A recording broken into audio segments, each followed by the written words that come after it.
There's a misconception that lives quietly in the background of almost every conversation about cats. It doesn't get said out loud very often, but it shapes the way people think. The idea is this, that when your cat meows, she's running a simple program. Hungry meow, door closed meow, startled meow, a reflex dressed up as communication. And maybe you've never fully believed that. Maybe something in the way she looks at you when she makes certain sounds has always felt like more than a trigger response loop. That feeling you've had? That quiet suspicion that she's actually saying something? You were right, and the science behind it is more remarkable than most people know. Here is where we begin, not with a list of sounds, but with a single fact that changes the entire frame. In feral cat colonies, adult cats communicate with each other almost entirely posture, scent, and subtle visual signals. They hiss, they yowl during conflict or mating. But the soft, varied, conversational meow that you hear from your cat every single day, adult cats rarely use that with other cats. It's not their primary channel for cat-to-cat communication. Which means when your cat meows, really meows in that deliberate, directed way, she isn't speaking the language of cats. She's speaking yours, a version of it at least. And that distinction is everything. Let that settle for a moment before we move on, because it deserves more than a quick acknowledgement. Think about how many times your cat has meowed at you. Every morning, every evening. The sound she makes when you come home, when you sit down, when you're in another room and she wants to find you. Every single one of those sounds was aimed at you, shaped for you, delivered with you as the intended recipient. Not a cry into empty space, not background noise, a message. Research on domestic cat communication has shown that cats modulate the tone, pitch, and duration of their meows in ways that are contextually varied and emotionally distinct. There's a vocabulary here, a real one. Now, there's an objection worth addressing early, because you've probably heard it. The idea that cats meow mostly to get things. Food, access, attention, and that the whole performance is essentially manipulation dressed up as communication. It's a dismissive framing, and it misses something important. Yes, cats learn what sounds produce results with the specific humans in their lives, but that's not manipulation. That's language acquisition. That's the same mechanism through which any communicating creature refines its signals over time. The fact that your cat has learned what works with you, that she's shaped her sounds around your specific responses, isn't evidence of exploitation. It's evidence of a relationship. A real, observed, carefully built relationship. Feline behaviorists who study domestic cat vocalizations describe the meow repertoire as far richer than most people assume. The variation isn't random. Cats adjust frequency, meaning how high or low a sound is. They adjust duration. Some meows are clipped and quick, others drawn out and sustained. They adjust rhythm and repetition. And they do all of this in response to emotional state and social context. A short, bright sound when you enter the room carries different information than a low, slow sound when she's been waiting too long. These aren't two versions of the same signal. They're different words, different emotional registers. And once you start listening with that understanding, you'll hear things you've been walking past for years. This video isn't a countdown. We're not going to race through a numbered list with dramatic music and freeze frames. What we're doing here is more like a translation, moving through your cat's vocal vocabulary the way you'd move through any language, starting with the most familiar sounds, the ones you've heard 1,000 times, and then deepening into the ones that are harder to name. From there, we'll move into sounds that live at the edge of the meow. The chirps, the trills, the strange escalating calls that don't quite fit any simple category. And then at the end, we're going to arrive somewhere that no taxonomy can fully map. Something more personal than any catalog, but we'll get there.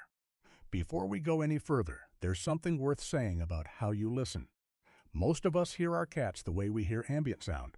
We register that it happened, we have a rough sense of what it might mean, and we respond accordingly. Feed her, open the door, glance over. But cats communicate with a level of nuance that rewards closer attention. The same cat, in the same room, can produce sounds that are meaningfully different from each other. And the difference lives in the quality of the sound, not just its presence, in the pitch, the length, whether it rises or falls, whether it's repeated or offered once. When you start listening to those qualities, the vocabulary starts to reveal itself, slowly. Like a language you've been hearing in the background, finally coming into focus. And by the end of this, we're going to reach something most videos in this space never quite get to. The sounds your cat may have developed that exist nowhere in any formal study. Sounds that belong entirely to the relationship between her and you. Not every cat owner knows to look for them. Most people don't realize they're there, but they are, and there's something quietly profound about what their existence means. For now, though, let's start where the vocabulary begins, with the meows you already know.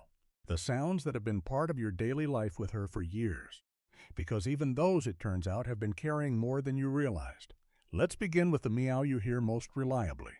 The one that happens when you walk through your front door after a long day, or when your cat rounds a corner, spots you in the hallway, and makes that single, clear sound in your direction. You probably call it a greeting, and you're right to call it that. But here's what most people miss about it. Cats don't greet each other this way. Not casually. Not in that soft, deliberate, "you are the person I was waiting for" way. Feline behaviorists have noted that this kind of vocal acknowledgement, unhurried, undemanding, simply directed, is something cats reserve almost exclusively for the humans they feel genuinely connected to. It isn't habit, it's recognition. Every time she greets you like that, she's making a choice. Now consider what that actually means across time. She has greeted you that way hundreds of times, maybe thousands. Each instance a small, quiet declaration, not of need, but of noticing, of choosing to mark your arrival as significant. There's no biological pressure compelling her to do it. No survival mechanism that requires her to vocally acknowledge you walking through a door.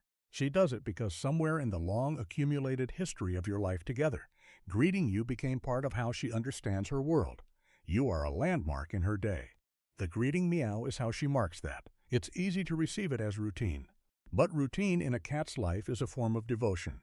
Then there's the meow that gets the least charitable interpretation. The insistent one. The one that comes when breakfast is late, or when the water bowl is empty, or when you've been in the other room too long and she wants you to come back. This is the meow that people use as evidence for the "she only wants things from you" argument. And yes, she wants something. But what's happening beneath the surface of that sound is more interesting than simple demand. Research on cat-human vocal communication suggests that cats develop their request vocalizations in response to the specific humans around them. Meaning her demanding meow was shaped over time by you, by your reactions, your timing, your particular frequency of response. She didn't learn a generic demand sound, she learned yours. That process of calibration, the way a cat tunes her vocal signals to the person she lives with, is one of the quieter revelations in feline behavior research. It means the demanding meow you hear isn't a standard issue sound that any cat would make. It's a sound that evolved inside your relationship. She tested variations early on. Some worked. Some didn't. The ones that reached you got refined and repeated. The ones that didn't faded. What you're hearing now, when she asks for something with that particular pitch and rhythm, is the product of years of learning you specifically. That's not manipulation. That's intimacy. That's the kind of knowing that only comes from paying close, sustained attention to another living creature. But not all meows are about want. Some carry something heavier. There's a sound most cat owners recognize the moment they hear it, even if they've never consciously named it. It's lower, slower. There's a texture to it that feels different from anything else she produces. Sometimes it repeats with a kind of insistence that bypasses your thinking brain entirely and goes straight to something older. This is the distress meow. And the reason you respond to it so instinctively is in part because it was designed, over thousands of years of coevolution between cats and humans, to be responded to. Feline behaviorists have observed that distress vocalizations in domestic cats share acoustic properties with sounds that trigger caregiving responses in humans. Your instinct to move toward her when she sounds like that isn't accidental. It's the system working. Worth noting here gently, if your cat's voice changes suddenly, if she begins vocalizing in ways that feel new or unusually persistent, especially as she gets older, that kind of shift can sometimes signal physical discomfort. You know her sounds better than anyone. Trust that knowledge. A conversation with your vet is always worth having when something feels off. That's not alarm, that's just the natural extension of listening closely, which is exactly what we're talking about. But in the vast majority of cases, the distress meow is temporary, contextual, and resolved quickly. It's part of the vocabulary, not a warning sign. And knowing the difference is one of the things that comes from paying the kind of attention this video is asking you to pay. Now, meow that most people overlook entirely because it doesn't ask for anything obvious. It doesn't announce arrival or signal distress. It's softer than all of that. Some cats produce it when they enter a room where you already are, a small, almost questioning sound offered gently into the space between you, not a greeting in the dramatic sense, not a demand. Something closer to a murmur, to a check-in.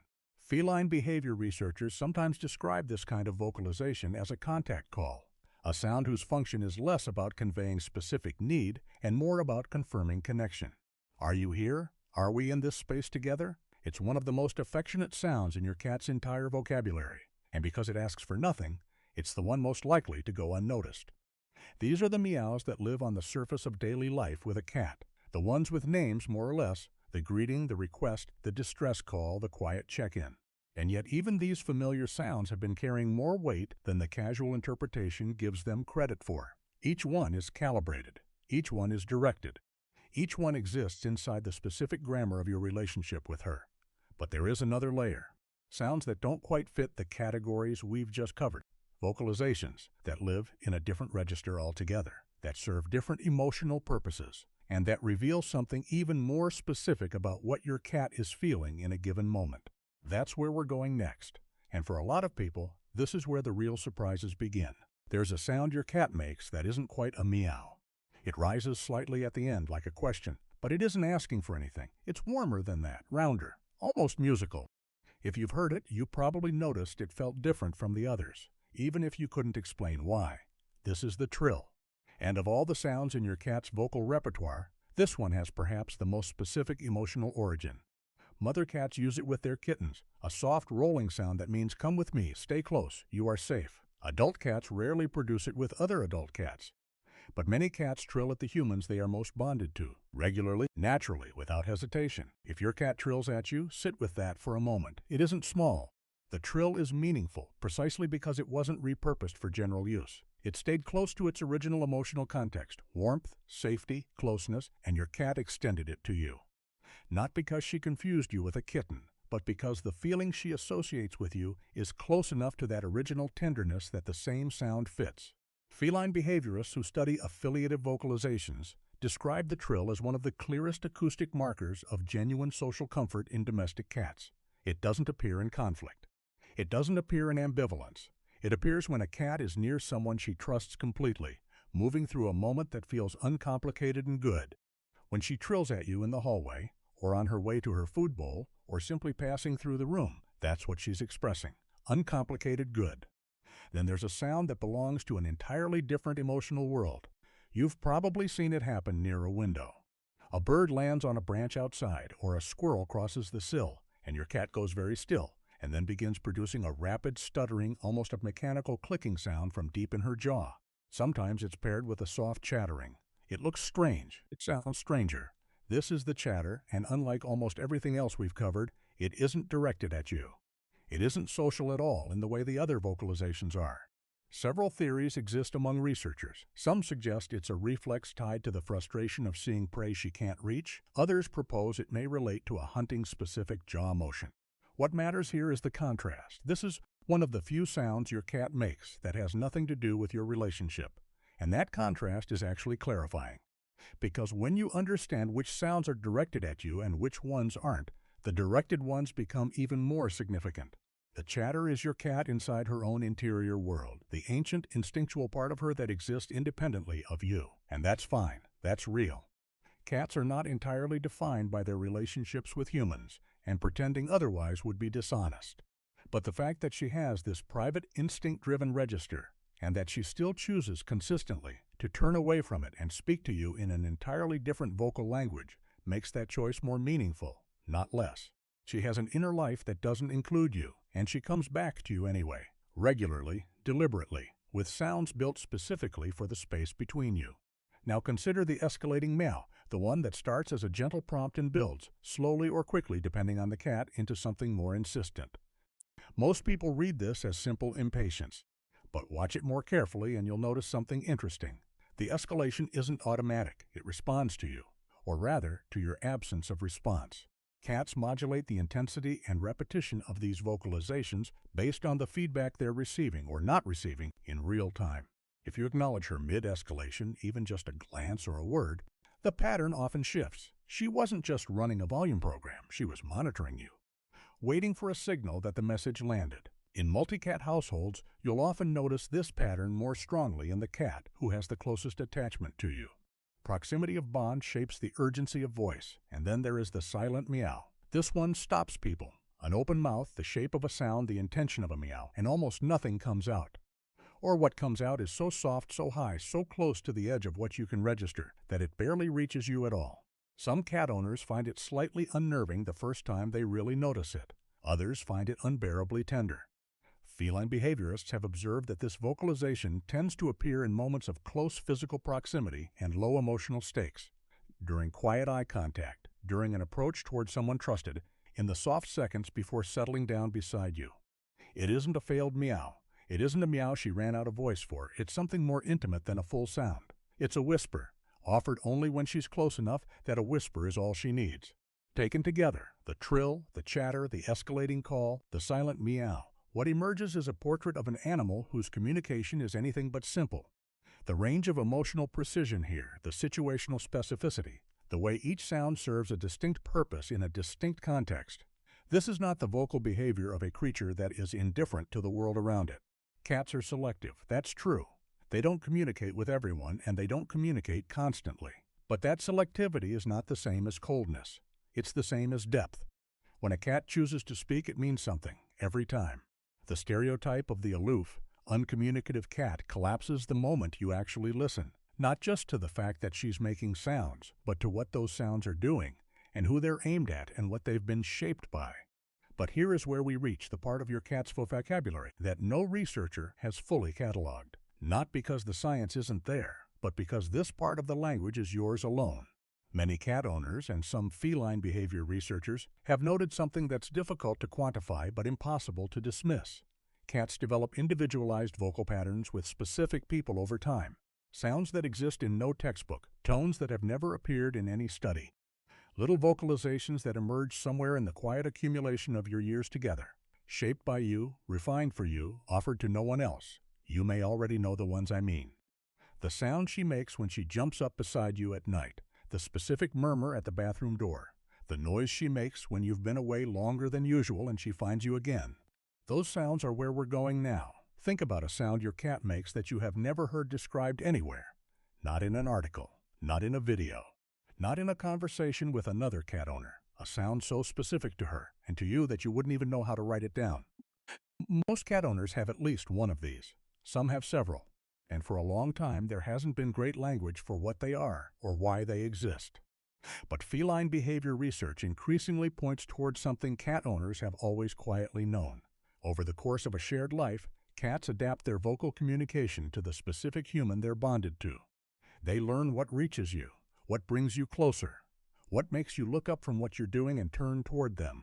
And then they refine those sounds over months and years until they are as precisely tuned to you as anything can be. These private sounds aren't accidents. They aren't random.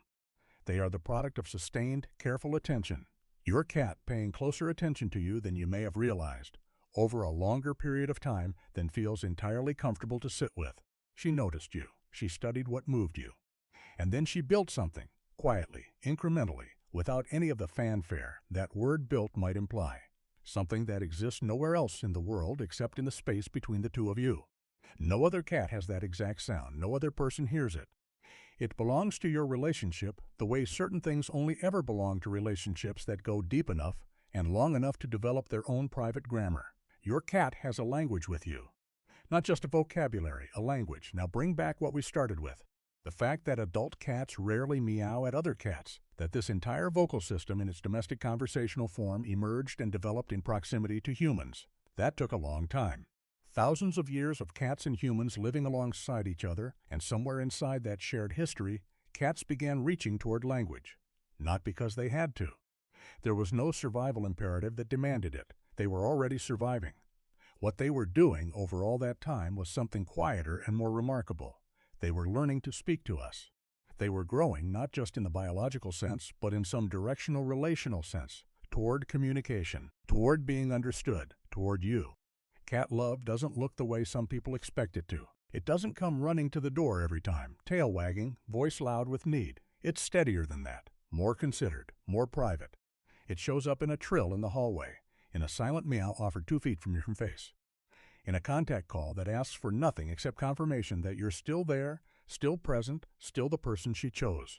The vocabulary we've moved through today, all of it, is not the vocabulary of an animal that tolerates your presence. It is the vocabulary of an animal who decided somewhere along the way that you were worth speaking to, worth developing an entire system of sounds for, worth the quiet, patient work of being known. So the next time she meows at you, in whatever form it takes, whatever sound it is, you don't have to wonder anymore whether she's just making noise. She isn't. She never was. She is speaking a language she built largely because of you, refined specifically for you, and directed every single time at you. You can hear it differently now. You probably already are. And if there's a sound she makes, one that you've never heard described anywhere, one that belongs only to the two of you, I'd love to know what it is. Leave it in the comments. Describe it however you can, because that private vocabulary of yours is worth something. It's worth saying out loud. If this kind of conversation is what you come here for, the quiet, careful, actually true examination of what your cat is doing and why, then subscribe, not because you have to, but because this is a space where your cat is taken seriously, where the bond between you is treated as the real, layered, genuinely remarkable thing that it is. There's more to explore. More sounds, more signals, more moments in your daily life with her that mean more than they appear to. Stay for those. She'd probably appreciate you knowing.